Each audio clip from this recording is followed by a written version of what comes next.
Balitang makatotoanan, balitang mapagkakatiwalaan, balitang may paggagamitan. Skip the scroll and stream at every 36 news stream. Kasama si Justin Dizon. Neto Check this makibalita, mic, makialam, 1, 2. matuto at magdesisyon. Tama magdesisyon ang tama Skip the scroll and stream at every 36 news stream. Kasama si Justin Dizon. Neto makibalita, makialam, matuto at magdesisyon na tama.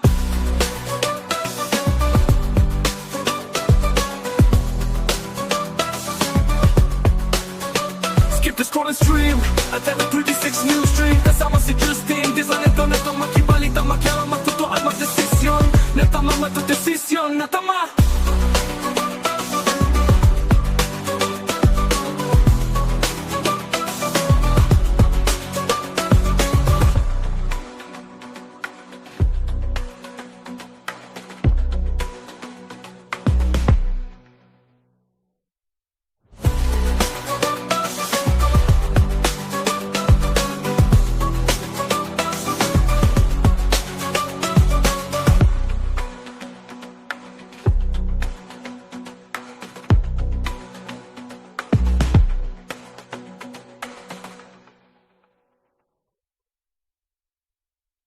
Balitang makatotoanan, balitang mapagkakatiwalaan, balitang may paggagamitan. Skip the scroll and stream at every 36 news stream. Kasama si Justin Dizon. Neto makibalita, makialam, matuto at magdesisyon. Tama magdesisyon ang tama Skip the scroll and stream at every 36 news stream. Kasama si Justin Dizon. Neto makibalita, makialam, matuto at magdesisyon na tama.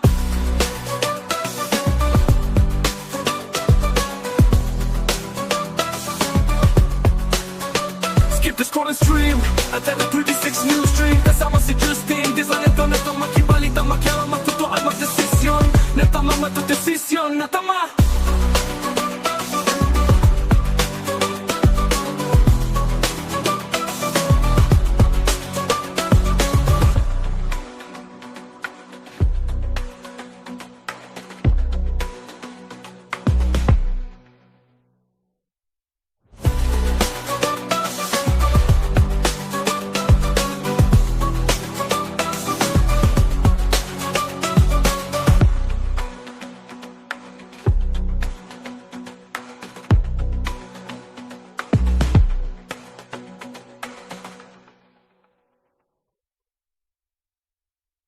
Balitang makatotoanan, balitang mapagkakatiwalaan, balitang may paggagamitan. Skip the scroll and stream at every 36 news stream. Kasama si Justin Dizon. Neto makibalita, makialam, matuto at magdesisyon. Tama magdesisyon ang tama Skip the scroll and stream at every 36 news stream. Kasama si Justin Dizon. Neto makibalita, makialam, matuto at magdesisyon na tama.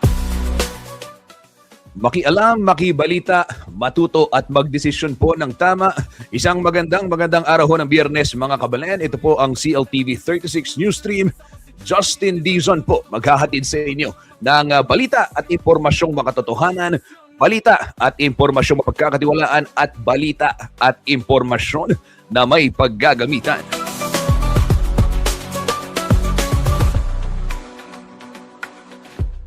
Kumusta ho kayo mga kababayan? Gaya ng aking nabanggit, finally, araw na ng Biyernes at pagkahaba-haba ng linggong ito. Makibahagi ho kayo dito sa ating talakayan. Ano ang inyong mga plano ngayong weekend? Dahil alam natin, last week, Valentine's Day, busy-busy. Ngayong weekend kaya, ano naman ang pwede ninyong gawin? Abay kung wala, merong pwedeng banggitin si Kuyang Justin, lalo na mamayang hapon, ongoing, merong cooking event dyan ho sa Angeles City. Partikular dyan sa may culinarium, At mamaya ihahatid sa atin ni Riniela Tugay ang update dyan, merong plant-based cooking show o cooking demo at community cooking yung kanilang gagawin, Ito po yung version ng mga sikat na Kapampangan food at gagawan nila ng vegan version. Ayan, interesting, di ba? Kasi napag-alaman ko rin kay Sir Mike Pangilinan. Ayan, sinabi. Yun palang sisig, ang pinaka talagang simula na gawa niyan ay papaya. At aslam ang pong kapaya, yun ho yung sisig. So talagang ano siya, vegetable dish siya. Eventually, of course, nag-evolve doon sa alam natin ngayon, doon sa paborito natin ngayon, na masarap syempre iulam at ternohan ng paborito nating serbesa. Ayan. Ay, bawal pa. Joke lang. Pwede naman. Totoo naman beer mash naman talaga Sabi nga nila, what is sisig without beer, di ba? Totoo yan. Basta moderate lang mga kabalan. At wag ho kayong magdadrive kung kayo iinom.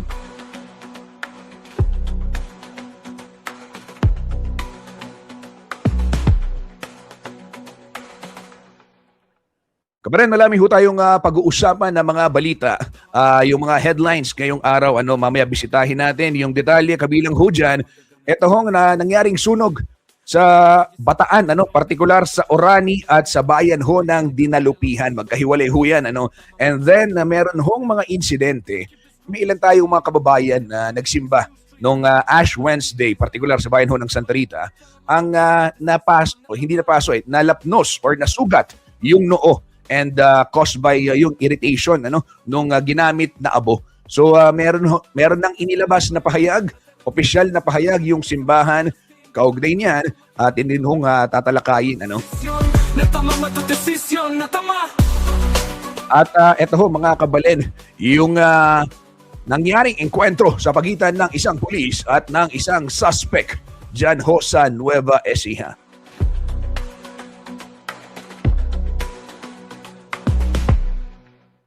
Live na live ho tayong napapanood sa ating social media pages.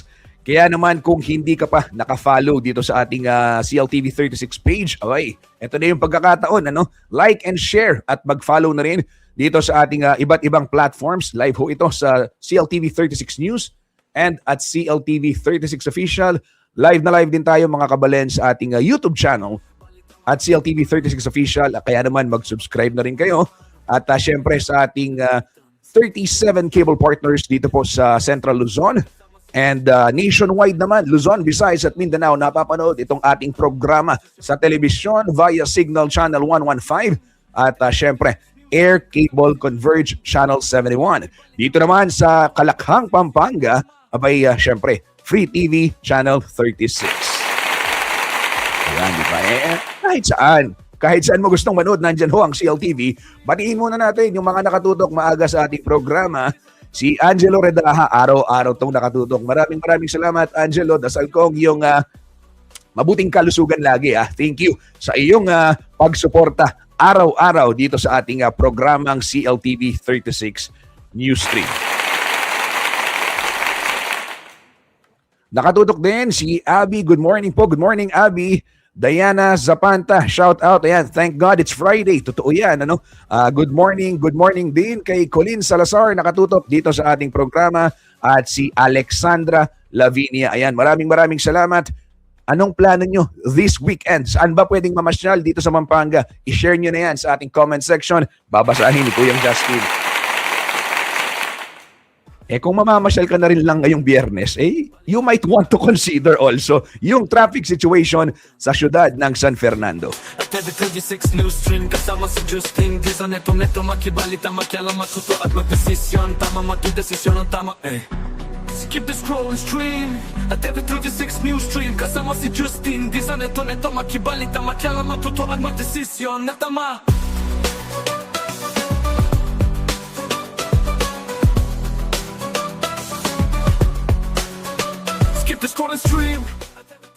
Araw ho ng Biyernes ngayon, inaasahan yung pagdagsa o yung pag-uwi ng marami sa ating mga kababayan mula Metro Manila patungo dito sa ating lalawigan at rehiyon Central Luzon.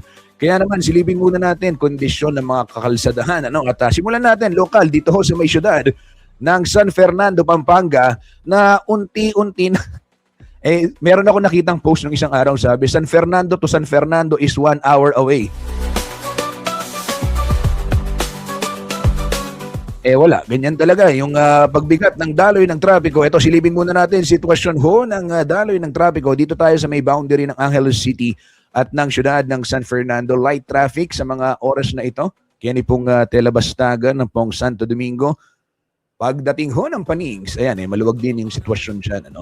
Dito ho sa may Holy Angel Village, nakikita natin, bigayan naman. Bigayan ho tayo. Kahit biyernes, huwag tayo magmadali. Light traffic din yung Holy Angel Village.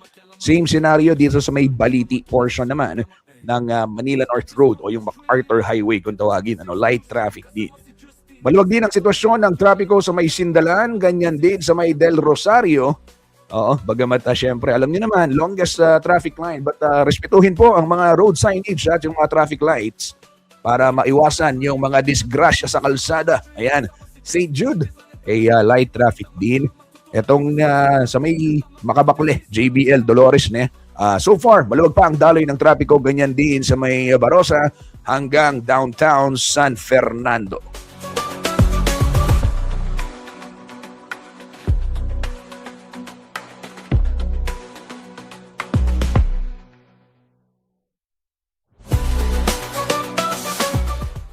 Yan hong traffic update na yan ay live mula sa command center ng City Public Order and Safety Coordinating Office ng siyudad ng San Fernando. Samantala, tunguhin naman natin yung sitwasyon sa iba't ibang bahagi ng NLEX, North Luzon Expressway, sa mga oras na ito para naman sa mga luluwas, pauwi ng probinsya o di kaya naman patungong Metro Manila. Balitang may pagagamitan. Skip the scroll and stream.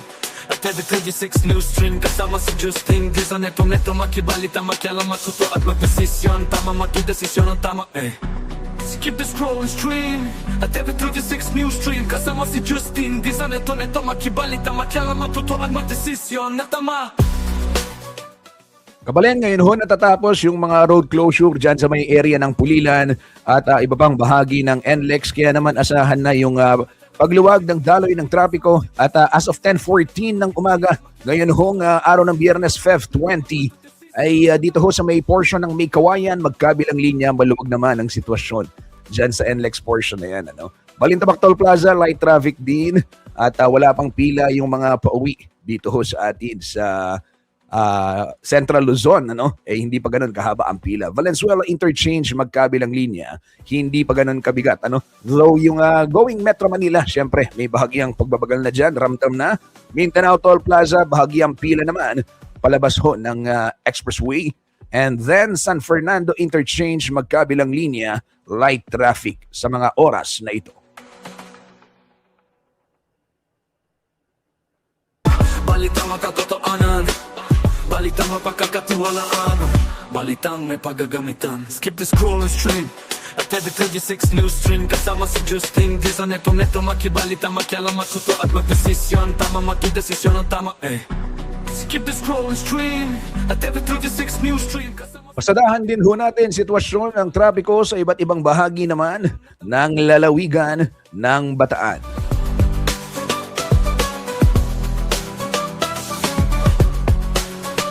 Skip the scroll and stream. At every 36 news stream. Kasama si Justin Di sa neto makibalita. Dito ho sa ating monitoring, may bahagyang antayan dyan sa may area ng Layak, Balanga bound, gawa ng traffic light portion. At yung iba sa mga monitoring natin, ito maluwag pa yung SC Tech southbound and Hermosa SC Tech, ayan, light traffic din. Sa may Balanga, maluwag din ang sitwasyon. Ganyan din ang senaryo dyan sa may Abukay portion naman at sa may Sumi, light traffic sa mga oras na ito. Paalala sa mga motorista, mahigpit na ipinatutupad itong speed limit sa lalawigan ho ng Bataan, yung mga motorsiklo, wag na hong lumagpas sa 60. Wag na rin ho kayong mag-banking-banking. At saka iwasan din ho yung counterflow sa totoo lang dahil delikado at marami tayong nakikitang video viral yung mga road crash nagsisimula sa mga paglabag talaga sa batas trapiko. Kaya sumunod ho tayo sa itinakda ng mga otoridad, ng mga eksperto upang maiwasan yung aberya at disgrasya sa kalsada. Skip the scroll and stream. At every 36 news stream. Kasama si Justin Di sa neto makibalita, makialam, matuto at magdesisyon na tama. Ayan paalala. Happy viewing kay Kuyang Lando Roque. Sabi niya, keep safe sa lahat po ng mga drivers sa NLEX. Totoo yan, At disiplina sa kalsada. Siyempre, i-check ho yung sasakyan. Kung maayos ang kondisyon, blow bagets, huwag kakalimutan yan. Kasama ho dyan yung sarili, Kung kayo ho'y inaantok, sabi ng mga eksperto, iparada nyo muna, igilid nyo muna, huwag nyong ipilit, magpahinga, matulog dahil delikado pag kayo nakatulog sa likod ho ng manibela habang kayo nagmamaneho, di ba? At syempre, dagdagan din ng panalangin upang sa gayon ay protektahan din tayo araw-araw sa ating biyahe ng Poong May Kapal.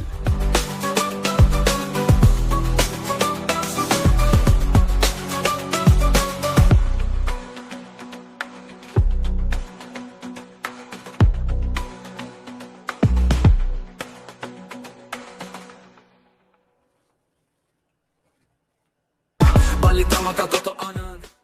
Kabalen, sa pagkakataong ito, makibalita muna ho tayo sa ating mga kaibigan. Mula dyan sa may DOST Pag-asa, narito po si Lian Loreto para maghatid sa atin ng 5 a.m. weather forecast. Valid po hanggang ngayong 24 oras. Sa loob ng 24 oras, narito po ang ulat.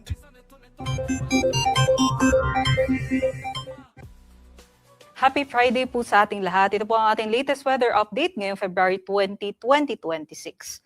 Ngayong araw, wala naman po tayong minomonitor na sama ng panahon, LP or bagyo sa loob at labas ng ating area of responsibility. Ngunit patuloy pong uulanin ang malakbahagi ng Mindanao, maging dito sa silangang bahagi ng Visayas, dulot ng shear line o yung salubungan ng hanging amihan at ng easterlies. Kaya ngayong araw nga and in the next 3 days, inaasahan pa rin po natin yung mga pag-ulan dulot nitong weather system na ito. Samantala, yung amihan naman po natin ay patuloy pong bumubugso at ngayon nakakaapekto naman po sa May Luzon. Kaya ngayong araw, ang forecast po natin dito sa May Luzon area, expect po natin yung maulap na panahon na merong mga mahihinang mga pag-ulan sa eastern section ng Luzon. So dito po sa may Cagayan Valley, down towards Aurora, Quezon, and also dito rin po sa may Bicol region. Aside po dyan, yung ilang bahagi din po ng Cordillera Administrative Region ay makakaranas din po ng maulap na panahon at mahihinang pag-ulan. But for the western section of Luzon, from Lawag down towards dito po sa may Mimaropa, inaasahan naman po natin yung generally fair weather conditions, kabilang na po dyan ang Metro Manila. At ang agwat ng temperatura po natin dito po sa may Lawag, 24 to 32 degrees Celsius. Medyo mababa po dito sa may Tuguegarao, 24 to 29 degrees Celsius. Maging sa may Legazpi, 25 to 29 degrees Celsius. Sa may Baguio, 14 to 24 degrees Celsius. Sa Metro Manila, umiinit na nga po ng bahagya, 22 to 31 degrees Celsius. Pati na rin po sa may Tagaytay, 21 to 28 degrees Celsius. Dumako naman po tayo dito sa may Palawan, Visayas at Mindanao. Yung shear line nga natin nakakaapekto dito sa may silangang bahagi ng Visayas. So buong Eastern Visayas po yan. Maging dito sa may Cebu and Bohol, expect natin yung katamtaman hanggang sa malalakas na mga pag-ulan. Kaya doble ingat sa ating mga kababayan. And also, yung shear line din is affecting yung malaking bahagi din po ng Mindanao, liban na lamang dito sa may Zamboanga Peninsula. Although yung Sulu po ay kasama pa rin sa maaaring ulanin itong shear line. But other parts of the country po, itong Zamboanga ay posible pong makaranas pa rin ng mga localized thunderstorms. But for the rest of Visayas and also for Palawan, posible lamang po yung generally fair weather conditions na may mga mahihinang pag-ulan. Ito naman po yung ating mga agwat ng temperatura dito po sa Visayas, Palawan, and Mindanao. Inaasahan po natin mabababa po ang temperatura dito po sa silangang bahagi ng Visayas and Mindanao dahil po yan sa shear line. So for Tacloban, 24 to 29 degrees Celsius. Sa may Cagayan de Oro, 24 to 28. Davao, 24 to 27. Mainit naman po ang ating panahon dito sa may Zamboanga. So 25 to 33 degrees Celsius po sila ngayong araw. And then for Cebu, 26 to 29. For Iloilo and Puerto Princesa, 24 to 31 degrees Celsius. While for Kalayaan Islands ay 27 to 30 degrees Celsius. Dulot po ng shear line, may nakataas po tayong weather advisory kung saan inaabisuan po natin yung ating mga kababayan na mag-ingat dahil posible yung mga pagbaha at pagguho ng lupa, dulot ng mga katamtaman hanggang sa malalakas na mga pag-ulan, especially dito po sa mga areas na naka-orange. So ito pong sa may Davao Oriental and sa may Surigao del Sur, ngayong araw ay posible po yung mga malawakang pagbaha dahil sa mga epekto nitong shear line, kagaya nga po ng malalakas na mga pag pag-ulan. Samantala, yung naka-yellow naman po dito sa may Davao de Oro, Agusan del Sur, Agusan del Norte, Surigao del Norte, maging sa may Dinagat Islands, possible yung 50 to 100 millimeters din ng mga pag-ulan na maaari ding magdulot ng mga localized floodings. Kaya para sa ating mga kababayan, malapit po doon sa mountain areas and also yung mga malapit din sa mga river basins natin, no, ay kailangan magdoble ingat po tayo and makipag-coordinate po tayo sa ating mga local government units in case po kailangan natin mag-evacuate dun sa ating mga lugar. And for tomorrow, mababawasan naman po yung mga pag-ulan, although possible pa rin po yung mga localized floodings and mga landslides dahil sa malalakas na pag-ulan sa may Davao Oriental, Surigao del Sur, Agusan del Norte, Surigao del Norte, Dinagat Islands, and part na rin po ang Southern Leyte. Dahil inaasahan natin yung shear line or yung axis po nitong shear line ay aakyat po patungo sa may Eastern Visayas in the next few days. At para sa kalagayan ng ating karagatan, wala naman po tayong nakataas na gale warning, kaya't malaya din po makakapaglayag yung ating mga kababayan. Para dito sa Metro Manila, ang araw po sisikat mamayang 6:18 a.m. at lulubog naman mamayang 6:02 p.m. Para sa mga karagdagang impormasyon, bisitahin po ang ating social media accounts at para sa mas detalyadong impormasyon, bisitahin din po ang ating website sa pag-asa.usc.gov.ph at sa panahon.gov.ph. Muli ito po si Lian Loreto. Doble Keep ingat this po sa scrolling ating lahat. stream. At TV36 News Stream kasama si Justin. Di sa neto makibalita, matyala matuto at matesisyon na tama.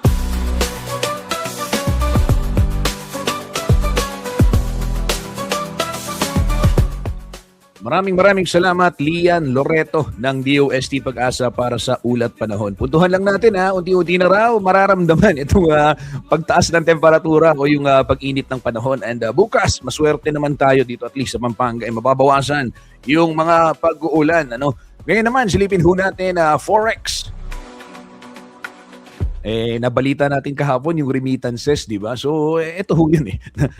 Basahin natin Nagsara po ang palitan ng piso kontra dolyar nitong Feb 19 o kahapon sa 57 pesos 99 centavos. Samantala, yung ibang currency, Japanese yen is 37 centavos, pound 78 pesos 21 centavos, Hong Kong dollar 7 pesos 41 centavos. Makatotoanan, balitang mapagkakatuwa. Saudi Riyal is 15 pesos 44 centavos. Scrolling stream. At TV36 News Stream kasama si Dirham 15 pesos 77 centavos. Euro is 68 pesos 28 centavos at Korean won 04 centavos. Chinese yuan 8 pesos 39 centavos. matyala matuto at matesisyon na tama.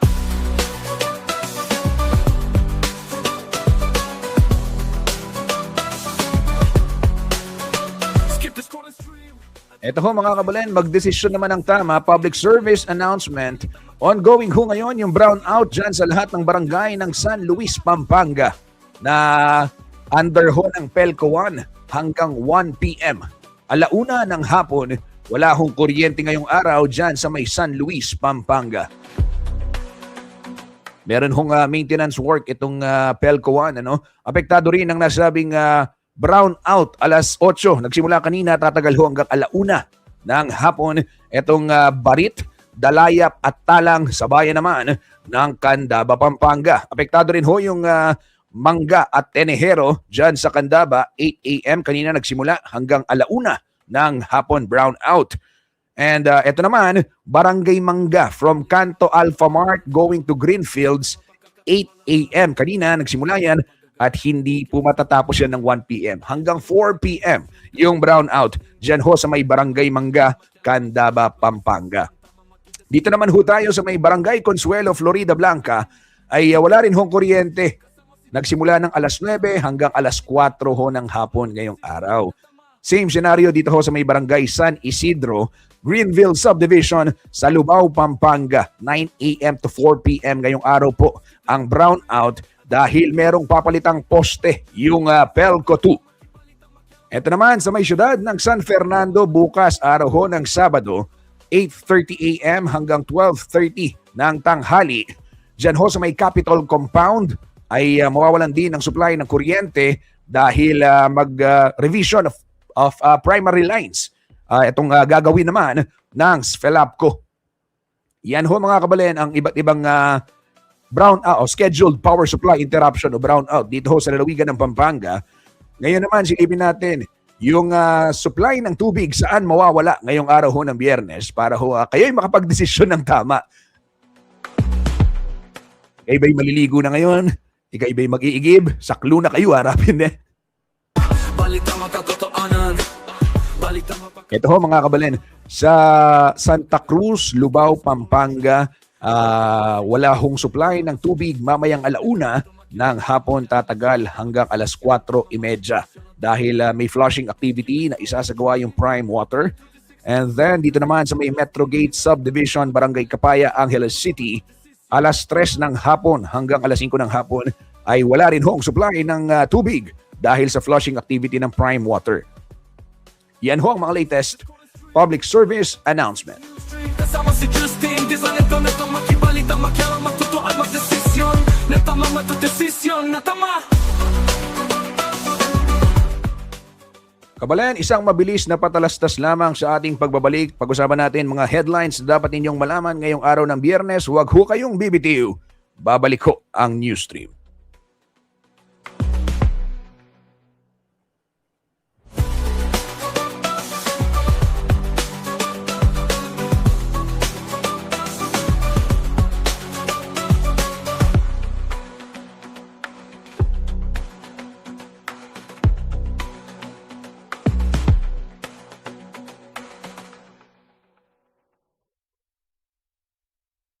Balitang makatotoanan. Balitang mapagkakatiwalaan.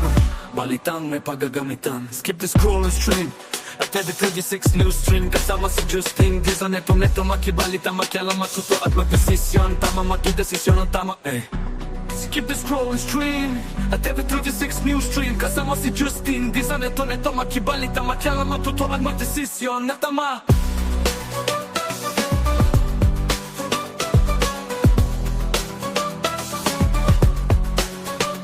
The score and stream at TV36 News Stream. Kasama si Justin, di sa neto makibalita, makialam, matuto at magdesisyon. Natama, matudesisyon, natama.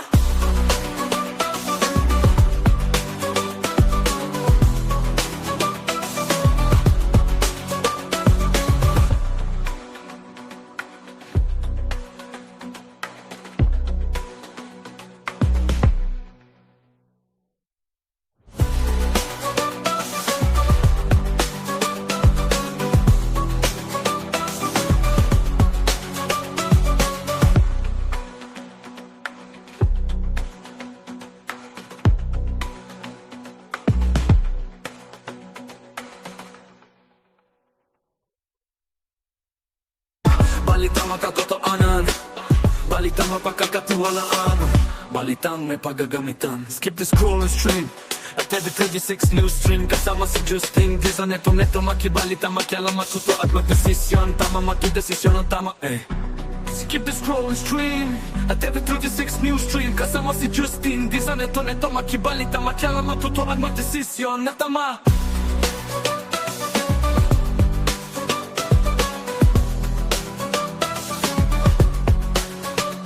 The score and stream at TV36 News Stream. Kasama si Justin, di sa neto makibalita, makialam, matuto at magdesisyon. Natama, matudesisyon, natama.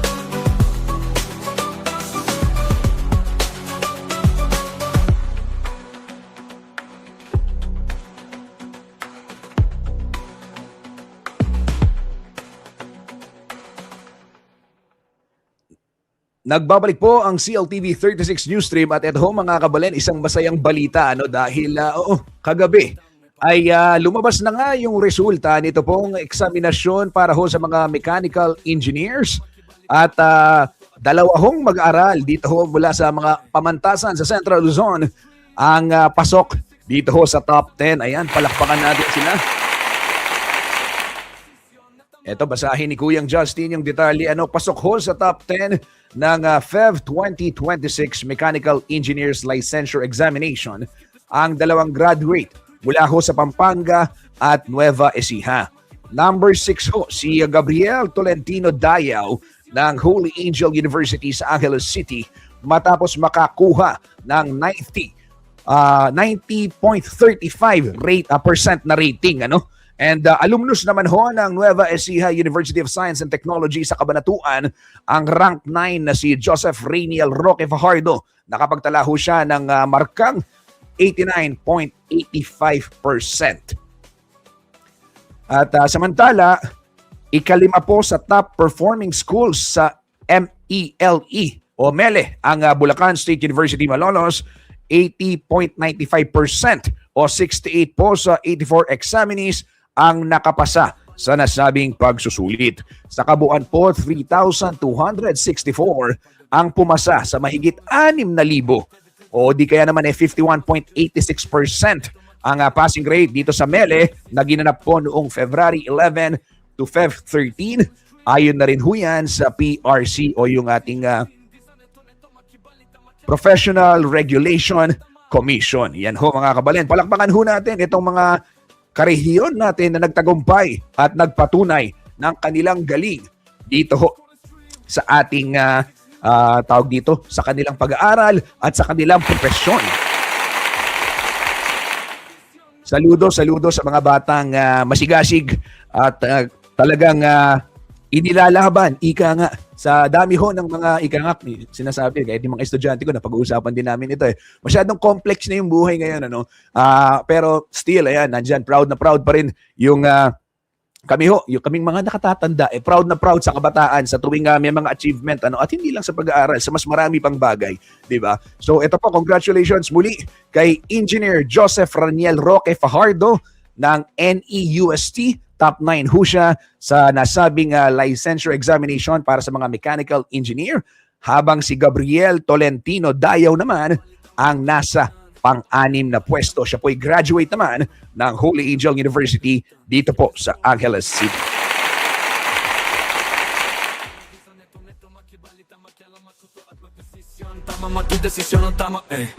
Skip the scrolling stream at TV36 News Stream. Kasama si Justin, di sa neto makibalita, makialam, matuto at magdesisyon na tama.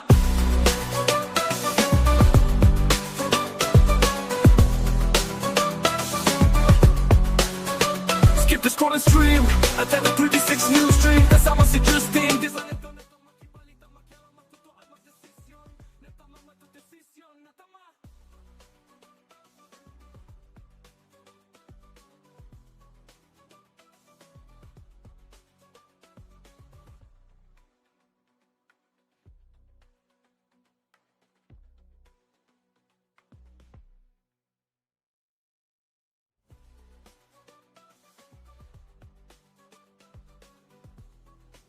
Ayan. Ito naman ho mga kabalen sa ibang balita, naglabas na ho ng opisyal na pahayag ang pamunuan ng Santa Rita de Casia Parish Church dyan ho sa bayan ng Santa Rita, Pampanga, kasunod ho ng insidente kung saan may mga ilang deboto ang nagkasugat sa noo, di kaya naman nakaranas ng iritasyon sa balat matapos po itong Ash Wednesday Mass dyan sa nasabing simbahan.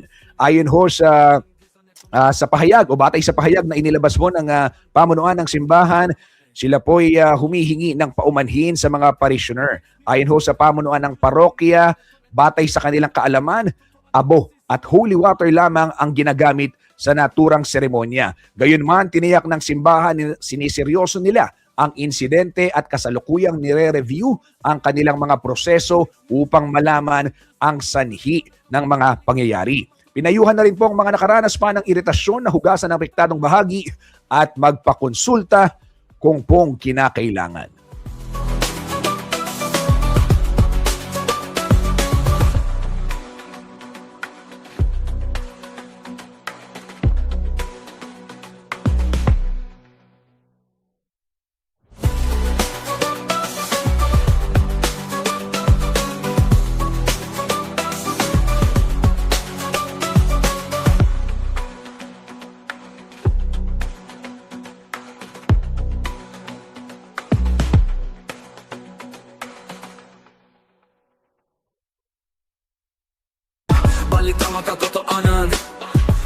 mapagkakatiwalaan. Balitang may paggagamitan. Skip the scroll and stream at every 36 news stream. Kasama si Justin Dizon. Neto makibalita, makialam, matuto at magdesisyon. Tama magdesisyon ang tama Skip the scroll and stream at every 36 news stream. Kasama si Justin Dizon. Neto makibalita, makialam, matuto at magdesisyon na tama.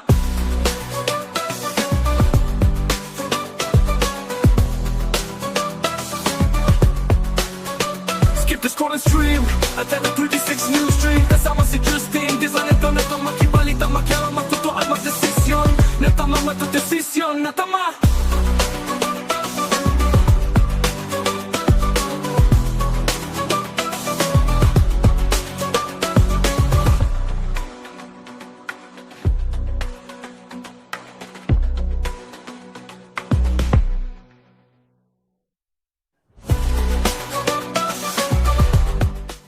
Ito naman ho mga kabalen, paalala sa ating mga kababayan, ano? At gaya ng nabanggit kanina ng DOST Pag-asa, itong mainit na panahon, no, yung unti-unting pagtaas ng temperatura, malapit na rin ho nating maramdaman sa mga susunod na linggo. Ano? At alam naman ho natin tuwing March dito ho sa Pilipinas, ginugunita natin yung Fire Prevention Month, ano? Yung buwan ng Marso. Skip the scroll and stream at every 36 news stream. Kasama si Ito ho sa lalawigan ho ng Bataan, dalawang magkasunod na sunog ang naiulat. At ito paalala sa ating mga kababayan, ano, kaya natin to binabalita, ay tiyakin hong ligtas ang inyong mga kabahayan. Silipin, ano, iwasan yung halimbawa ay mag-iiwan ng mga nakasaksak na appliances o di kaya naman kandila, ilayo rin yung mga pwedeng mapaglaruan ng mga bata, ano, na posibleng masunog. at every 36 news stream. Kasama si Justin Dizon. Neto makibalita, makialam, matuto at magdesisyon na tama, matudesisyon na tama. Sumiklab ho ang isang sunog dyan ho sa may Lincoln Heights, Barangay San Pablo, Dinalupihan, Bataan. At dito pong Miyerkules ito, no? Ayon ho sa PNP, isang residente ang personal na humingi ng tulong sa kanila hong istasyon dahil sa insidente. Bagamat hindi nila forte, agad namang rumispondi ho yung kapulisan at dala yung fire extinguisher at balde ng tubig. At ito, mabilis naman nilang naapula yung apoy. Saludo naman sa mga pulis na meron ding background dito ho sa pagtulong at pagresponde sa ating mga kababayan tuwing may sunog. Ayan, palakpakan natin. Siyempre, deserve naman ng mga pulis na masisipag, di ba? Yung, yung pagsaludo natin. Pero yung mga pulis na, kung ano man ang ginagawa dyan, ako po, mag-ingat-ingat na. Naalala ko lang tuloy, di ba? Naalala ko lang, nung sabi ni President Duterte, nung administrasyon niya, sinasabi niya, sige, pumatay kayo. Akin yan, sabi niya. O ngayon, may mga pulis kong pinaghahanap na. At co-perpetrator na. Kung tawagin, kasama na dyan ang dating General Oscar Albayalde na tumakbong mayor sa Angeles City at natalo po kay Mayor John Lasapid. Kasama rin si, di ba, si Senator Bato de la Rosa na ang huling public appearance na November pa. So matagal nang nagtatago si Bato.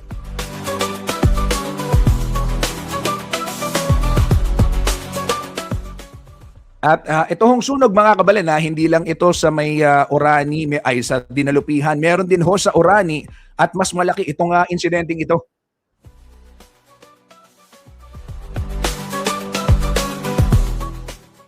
Ayan, yung sunog ho sa Orani ay nasunog po yung halos 18 na bahay yung apektado, At dito po ay 30 pamilya naman ang nawalan ho ng tahanan. Dalawa po ang sugatan sa nasabing insidente. Isa po ay nasa kritikal na kondisyon habang isa naman ay tamo ng bali matapos umanong tumalon upang makaligtas. At ginagamot ho sila sa may Antonio Tony P. Roman Memorial Hospital. Base po sa ulat ng Bureau of Fire Protection, nagmula po itong sunog sa isang sari-sari store. Patuloy naman ang investigasyon upang matukoy kung ano ang sanhi talaga at yung kabuang halaga ng pinsala dito sa insidente kung saan 18 tahanan ang tinupok ng apoy dyan ho sa Orani, Bataan. Dyan ho yan sa may Barangay Caliero.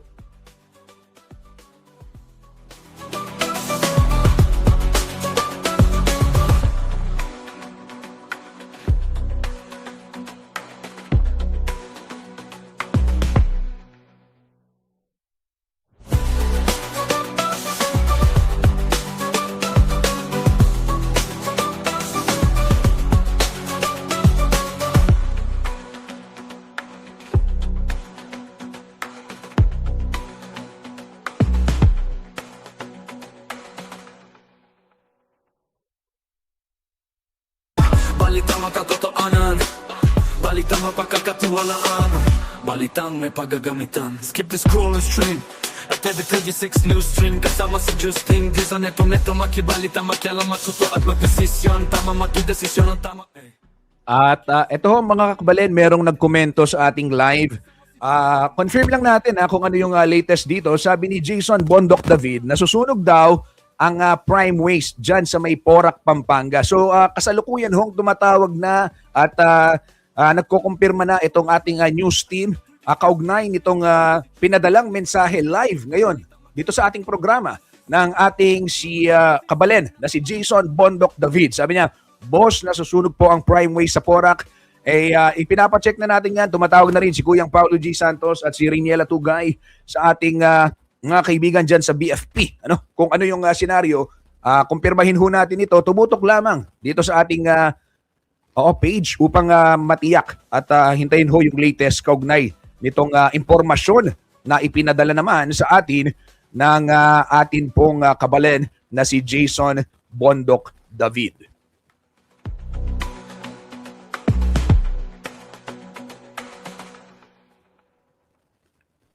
Kabalen, magpapaalam na po si Justin Dizon. Maraming salamat sa lahat ng tumutok dito sa ating programa. Para sa mas maraming update, i-follow lamang ang page ng CLTV 36 News at CLTV 36 Official. At syempre, ay mag-subscribe na rin kayo sa ating YouTube channel at CLTV 36 Official. Nandyan ho yung iba't ibang content ng CLTV 36, gaya ho ng mga behind the scene. Di ba? Yung mga eksena sa likod ng mga kaganapan at sa mga coverage ng ating news team, mapapanood dyan. At syempre, yung iba pang mga entertaining content para ho sa ating mga kababayan. Muli ho, sa ngalan ho ng mga balitang makatotohanan, balitang may paggagamitan at mapagkakatiwalaan yan. At syempre, sa ngalan ho ng buong puwersa ng CLTV 36 News and Current Affairs, ito po si Justin Dizon. Ito po ang news stream at natumba ko yung aking kape. Maraming salamat po. God bless everyone.